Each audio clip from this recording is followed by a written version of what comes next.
Hello viewers, welcome back to my channel. আজকে বানাবো ভীষণ মজাদার বিকেলের মুচমুচে নাস্তার রেসিপি। এটাকেও কিন্তু ডিম রুলু বলে থাকে। যে নামে ডাকুন না, খেতে কিন্তু হয় ভীষণ মজার।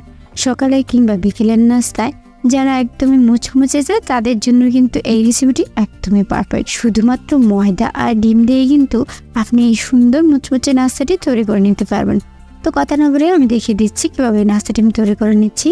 এই জন্য আমি একটু মিক্সিং বলে 2 কাপ ময়দা নিয়ে নিচ্ছি, সাথে দিয়ে দিচ্ছি স্বাদ মতো লবণ।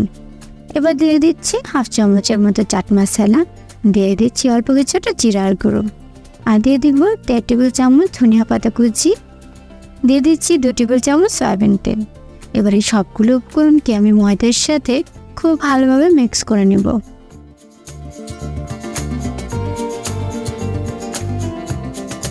তো মিক্স করা হয়ে গেলে এবার আমি নর্মাল পানি দিয়ে এটাকে একটু ডো তৈরি করে নেব।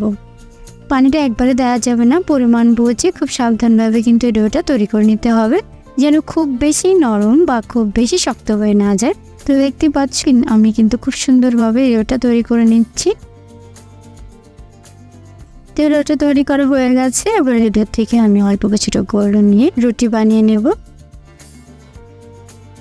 একটা রুটি বানানোর জন্য কিছুটা গোল নিয়ে নিয়েছি এবং উপরে কিছুটা আটা ছিটিয়ে দিচ্ছি। তারপর হাত দিয়ে চেপে একটু রাউন্ড শেপ করে নিচ্ছি। এরপর বেলুনের সাহায্যে আমি আস্তে আস্তে রুটিটিকে বানিয়ে নিচ্ছি।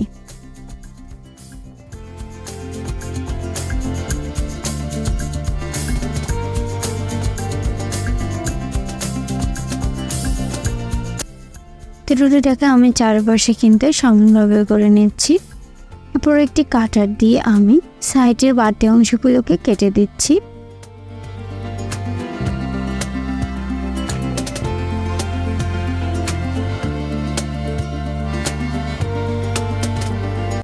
এবং কাটারের সাহায্যে মাঝখানের অংশটাকে 4 ভাগে ভাগ করে নিচ্ছি। এরপর টুকরো করে রাখা ডিমগুলোকে একটা একটা করে দিয়ে দিচ্ছি। এবার আমি সাইড থেকে বানানো রুটির টুকরোগুলোকে পেঁচিয়ে একটু রোল শেপ দিয়ে দিচ্ছি। একটু খেয়াল করলে কিন্তু বুঝতে পারবে কীভাবে আমি ডিম রোলটাকে তৈরি করে নিচ্ছি।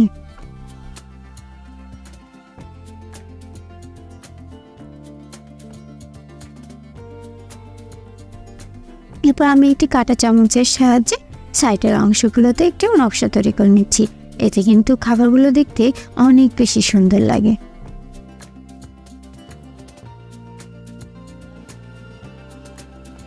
তো এভাবে কিন্তু আমি সবগুলো রোল তৈরি করে নিয়েছি।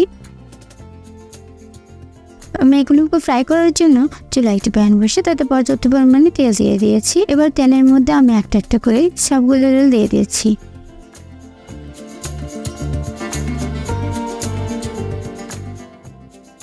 আমি বারবারই বলি, যদি আপনি খাবারটাকে একটু ক্রিস্পি করতে চান তাহলে কিন্তু অবশ্যই একটু ধৈর্য নিয়ে ভাজতে হবে। আর যখনই এক পাশটা ব্রাউন কালার হয়ে আসবে তখনই কিন্তু অন্য পাশটাকে উল্টে সেমভাবে ভেজে নিতে হবে।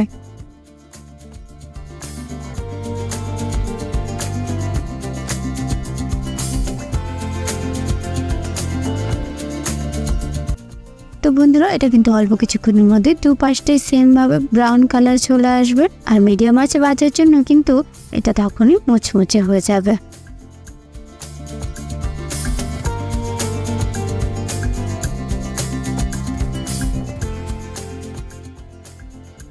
এবার আমি ছাঁকনি দিয়ে তেলটাকে ঝরিয়ে এগুলোকে তুলে নিচ্ছি।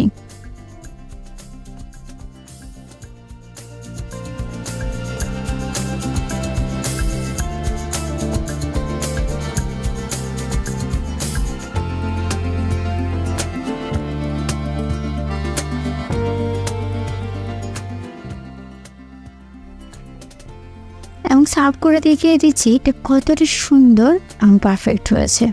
আপনি যদি এমন মুচমুচে একটি নাস্তা চান তাহলে কিন্তু অবশ্যই এই রেসিপিটি ফলো করতে পারেন।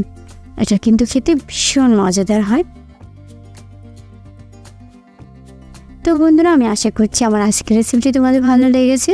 আর আমার রেসিপিটি যদি ভালো লাগে তাহলে প্লিজ আমার চ্যানেলটিকে সাবস্ক্রাইব করে দিও।